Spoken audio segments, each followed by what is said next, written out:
সুজাতার ঘরের বড় আয়নার সামনে দাঁড়িয়ে সুমন্ত একটা ছোট্ট চিরুনি দিয়ে জোরে চুল আঁচড়াচ্ছিল, অথবা বলা যায় আঁচড়েই চলছিল। কারণ তার মাথায় চুলের যা চাপ, তাতে তাঁত বসাবার মতো দাঁত ওই ক্ষুদে চিরুনিটার নেই। গায়ে হাত বুলোনোর মতো ভেসে যাচ্ছিল সুমন্তর প্রবল চেষ্টাতেও। সুজাতা মোমবাতি নিতে ঘরে ঢুকে ছেলের দিকে তাকিয়ে বলে উঠল, ওটা কি হচ্ছে? চিরুনিটা ভেঙে যাবে যে। তোর চুলে ওই চিরুনি? সুমন্ত একইভাবে হাত চালাতে চালাতে অগ্রাহ্যের গলায় বলল, তোমার চিরুনি নেওয়া হয়নি। সুজাতা ভুরু কুঁচকে বলল, চমৎকার, খুব ম্যানার্স শেখা হচ্ছে। সুমন্তদের স্কুলে ম্যানার্স সম্পর্কে বিশেষ নজর রাখার ব্যবস্থা আছে, এবং সুমন্ত নাকি তাতে একটা সার্টিফিকেটও পেয়েছে। কিন্তু স্কুলের ব্যবহার স্কুলে, তাকে বাড়িতেও নিয়ে আসতে হলে পেরে উঠবে কেন? হাত পা খোলাবার জন্য খোলা মাঠের দরকার হয় না? সুমন্ত মায়ের থেকেও অধিকভাবে ভুরু জোড়া কুঁচকে একবার মার মুখের দিকে তাকালো, কোনো কথা বলল না, আবার একই কাজ করতে লাগলো। আজকাল এই এক বাহাদুরি হয়েছে সুমন্তর। ক্লাস 11-এ উঠে পর্যন্তই বোধহয় হয়েছে ইচ্ছে করে মা বাপকে অগ্রাহ্য দেখানো। বাহাদুরি ছাড়া আর কি? তবে বাবা বলে, তুমি আর শাক দিয়ে মাছ ঢেকো না সুজাতা, বাহাদুরি নয়, লায়েক হওয়া। দেখো তোমার ওই ছেলে কদিন পরেই কি মূর্তি ধরে। এরকম সময় তোমার ছেলে বলাই বিধি। সুজাতা অবশ্য বাহাদুরি বলেই ধরে আছে এখনো। নতুন বড় হওয়ার সুখে এটা একটা নতুন শখ, এই আর কি। তবু ছেলের ওই ভুরু কোঁচকানো দেখে রাগে গা জ্বলে গেল, এবং মাতৃ অধিকারের শক্তিটা কাজে লাগাতেই বোধহয় জোরে জোরে বলল, বেরোচ্ছিস কোথায়? বেরোচ্ছে, এটা সাজসঙ্গতেই বোঝা যাচ্ছে। সুমন্ত তখন চিরুনিখানা প্যান্টের হিপ পকেটে পুরে ফেলে ধীরে সুস্থে বলল, কোনো একদিকে নিশ্চয়ই। কেন, কিছু আনতে হবে? কিছু আনার ব্যাপারে অবশ্য সুমন্ত এখনো এক পায়ে খাড়া। 8-10 বছর বয়স থেকে হরদম ছেলেকে দোকানে পাঠিয়ে তার এই নেশাটি ধরিয়ে দিয়েছে সুজাতা। সুজাতা কঠিন গলায় বলল, না, কিছু আনতে হবে না, জানতে হবে। কি জানতে হবে? এই সন্ধ্যের মুখে লোডশেডিংয়ের মধ্যে যাচ্ছিস কোথায় সেটাই জানতে হবে। কেন, আমি কি হাজতের আসামি? তাই এক পা বেরোলেই বলে যেতে হবে? বাহ, চমৎকার, ক্রমশই বেশ বলচাল শেখা হচ্ছে। তোর বাবা এখনো কোথাও বেরোলে বলে বেরোয়, দেখিস না? স্রেফ স্লেভ মেন্টালিটি, বলে সুমন্ত সিঁড়ি দিয়ে নেমে যায় তরতরিয়ে। কিন্তু মায়ের মতো জাত বেহায়া আর কে আছে? তাই সুজাতাও সঙ্গে সঙ্গে নেমে যায় 2-4 সিঁড়ি। চেঁচিয়ে বলে, বেশি দেরি করবি না কিন্তু, আকাশটা দেখ, দারুণ বৃষ্টি নামছে। কথার জবাব অবশ্য পায় না সুজাতা। ঘুরে এসে রাস্তার দিকের বারান্দায় সুজাতা দাঁড়ায়। তরতরিয়ে হেঁটে যাচ্ছে সুমন্ত। নেহাত ছেলে বলেই বুঝতে পারছে, নইলে দেখার কথা নয়। সত্যিই আকাশ কালো মেঘে ঢেকে গেছে, তার সঙ্গে চন্দ্র সূর্যের অমোঘ নিয়মের মতো লোডশেডিংয়ের অবদান তো আছেই। তবু হাঁটার ওই পরিচিত ভঙ্গিটা থেকেই হঠাৎ আবিষ্কার করে বসে সুজাতা, ওর গতিভঙ্গিটা ঠিক ওর বাপের মতো। গঠনভঙ্গিও এই বয়সেই বাপের মতো লম্বা হয়ে উঠেছে, অর্থাৎ পুরো দৈর্ঘ্যটাই এসে গেছে ওর এখনই। এই তো কটা মাস হলো ক্লাস 9 পার করেছে। বড় তাড়াতাড়ি বড় হয়ে গেল ছেলেটা। ঘরে চলে এসে জানলা টানলাগুলো বন্ধ করতে করতে ভাবল সুজাতা, বাপের মতো আকৃতি পাচ্ছে, এই প্রকৃতিটা তো পাচ্ছে না।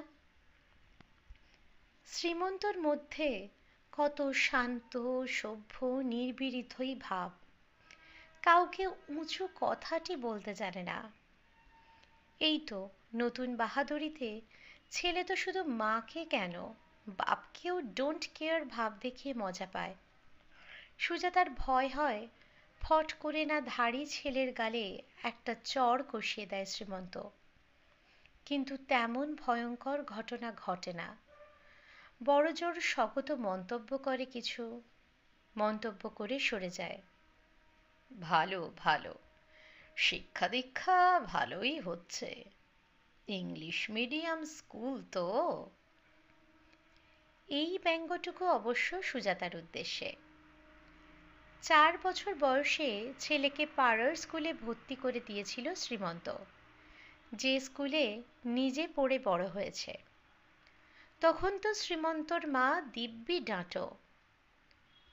পাড়ার স্কুল বলে সুজাতা একটু খুঁতখুঁত করায় সতেজে বলেছিলেন, কেন, ওই পাড়ার স্কুলে পড়ে কি মন্টু আমার অমানুষ হয়েছে? তোমার ছেলে যদি আমার ছেলের মতো হয় তাহলেই বলতে যেও বাছা। তবু 2 বছর পর থেকেই সুজাতা ইংলিশ মিডিয়াম বলে এমন অস্থির হলো, শাশুড়ি নিজেই বললেন, তবে দে বাবা, ছেলেকে সাহেবের স্কুলে ভর্তি করে দে। বৌমার যখন এত ভয় ভাবনা, বাংলা স্কুলে পড়লে ছেলে বিলেত যেতে পারবে না, দিল্লি মুম্বাইয়ে চাকরি পাবে না, শেষে আবার হয়তো তোকে দুষবে। বুড়িমার প্ররোচনায় পড়ে ছেলের পরকাল খেয়ে রেখেছ তুমি। চোস্ত সতেজ কথাবার্তা ছিল মহিলার। হয়তো সেজন্যেই শ্রীমন্তর স্বভাবটা এত শান্ত শান্ত। বলতে গেলে মায়ের আওতাতেই তো জীবনটা কাটল। মহিলা মারা গেছেন এই তো সেদিন, যখন সুমন্ত বেশ বড় হয়ে গেছে। আড়ালে মায়েতে ছেলেতে শ্রীমন্তর মাতৃভক্তির প্রাবল্য নিয়ে হাসাহাসি করেছে। সুজাতা বলতো, ঠাকুমা বলেছেন, ও বাবা, মাতৃভক্ত বিদ্যাসাগর ওর আর নড়চড় করতে পারেন? সুমন্ত হাসতো হি হি করে। আবার মায়ের অসুখের সময় শ্রীমন্তর অস্থিরতা দেখে চিন্তাও প্রকাশ করেছে। মা বাপ তো মানুষের চিরদিন থাকে না, ঠাকুমা গেলে তোর বাবা যে কি করবে। কিন্তু আশ্চর্য, মায়ের মৃত্যুর পর কোনো অধীরতা দেখা গেল না শ্রীমন্তর মধ্যে, বরং আরো বেশি শান্ত হয়ে গেল। পরিবর্তনের মধ্যে 7 জন্মে পুজোপাঠ সন্ধ্যা গায়ত্রীর দিক দিয়ে যেত না, সেটাই হয়েছে। অবশ্য মায়ের ঠাকুর ঘরের দুর্দশা দেখতে পারবে না বলেই। অশৌচান্তের পর থেকেই শ্রীমন্ত সকাল সন্ধে দুবেলা মায়েরই পুরনো একখানা গরদের থান জড়িয়ে উঠে যায় 3 তলায় মায়ের ঠাকুর ঘরে। কি করে না করে সুজাতা দেখতে যায় না, তবে সকালে পুজো করে নেমে আসা শাশুড়ির কপালে যেমন ছোট্ট একটি চন্দনের টিপ দেখতে পেত, তেমনি ছোট্ট একটি টিপ শ্রীমন্তর কপালেও দেখতে পায়। ভাত খেতে বসেও রয়ে যায় সেটা, অফিস যাওয়ার সময় মুছে ফেলে।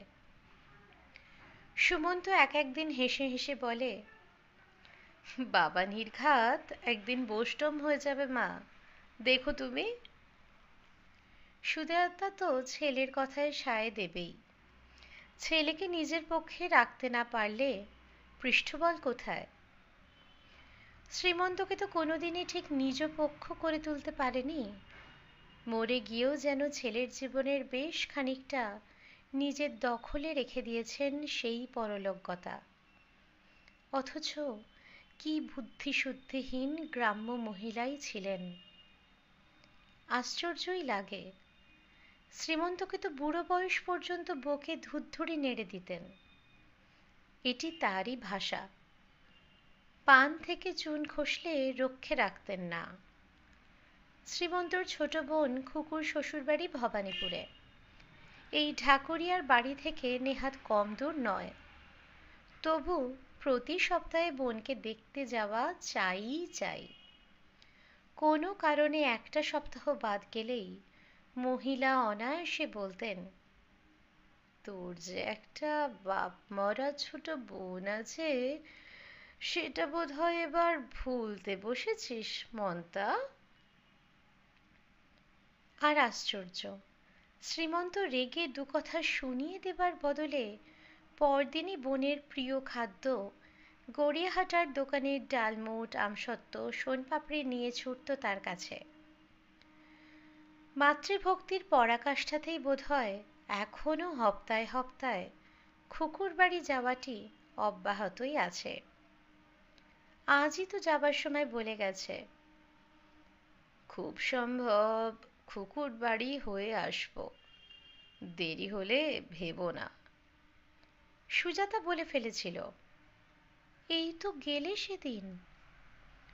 শ্রীমন্ত কিছু বলেনি, জুতোর ফিতে বেঁধে হাত ধুয়ে চলে গিয়েছে। তা বলি সুজাতার ছেলের মতো ভুরুও কোঁচকায়নি। দেরি হলে ভাবতে বারণ করেছিল শ্রীমন্ত, তবে দেরি করল না। এসেই গেল ঠিক সময়।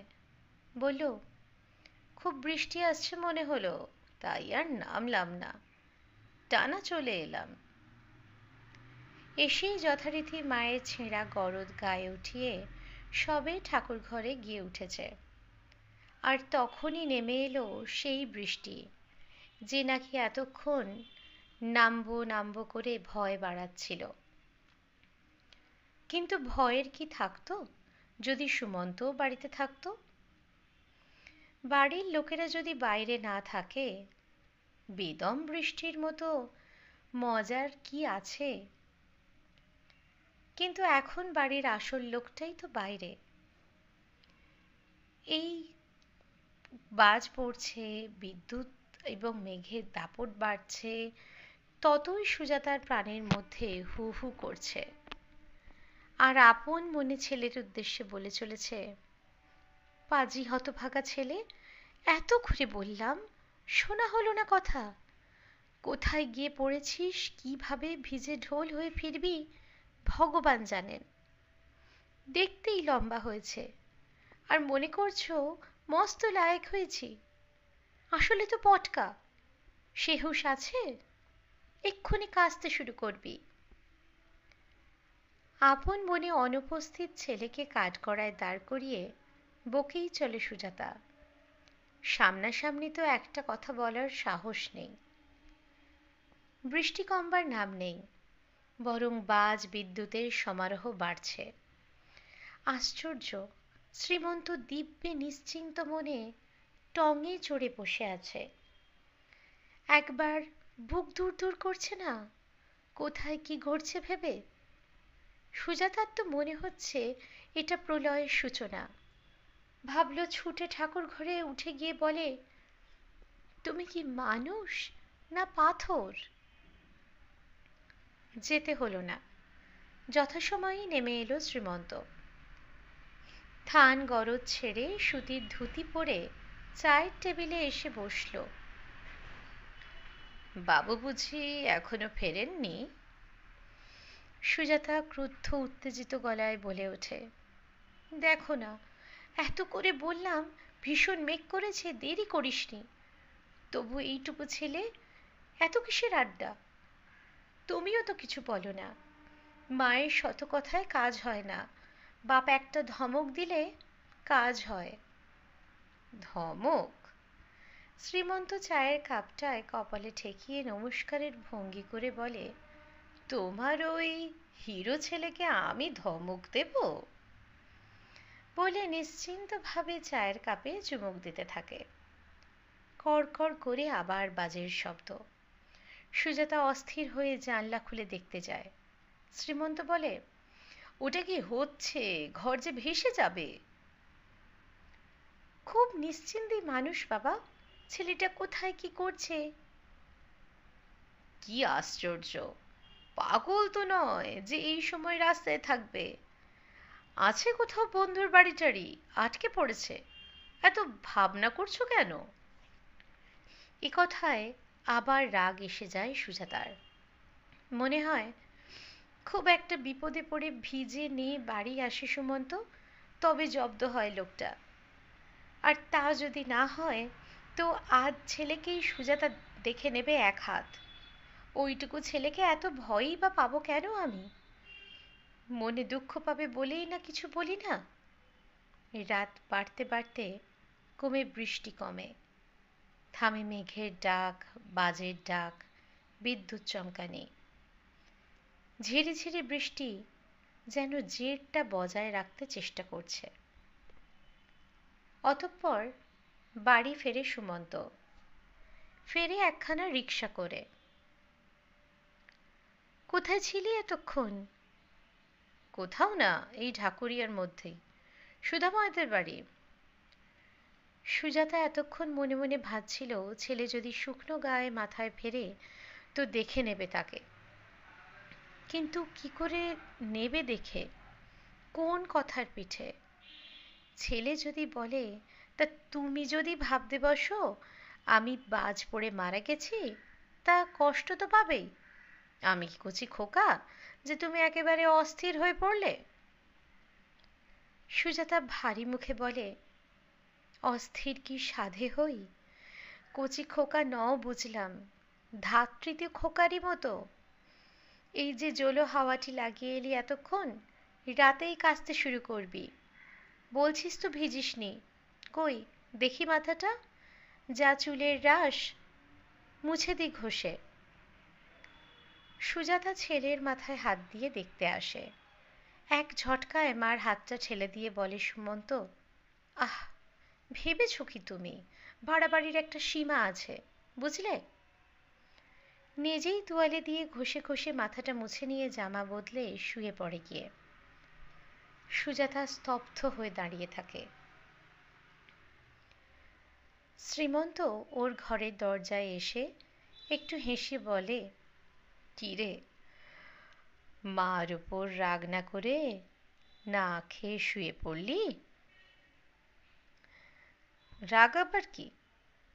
সুমন্ত পাশ ফিরে বলল, সুধময়ের মা ছাড়লেন না, জোর করে ওদের সঙ্গে খিচুড়ি বেগুনি ডিম ভাজা খাইয়ে দিলেন। ও, তাহলে তো আজ তোর মজার দিন গেল। শুনলে তো? শ্রীমন্ত বলে উঠল, বন্ধুর বাড়ি, খিচুড়ি বেগুনি ডিম ভাজা।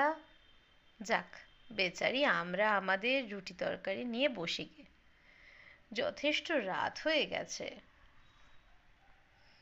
এখন আর লোডশেডিং নেই, দালানের দুটো আলোই জ্বলছে।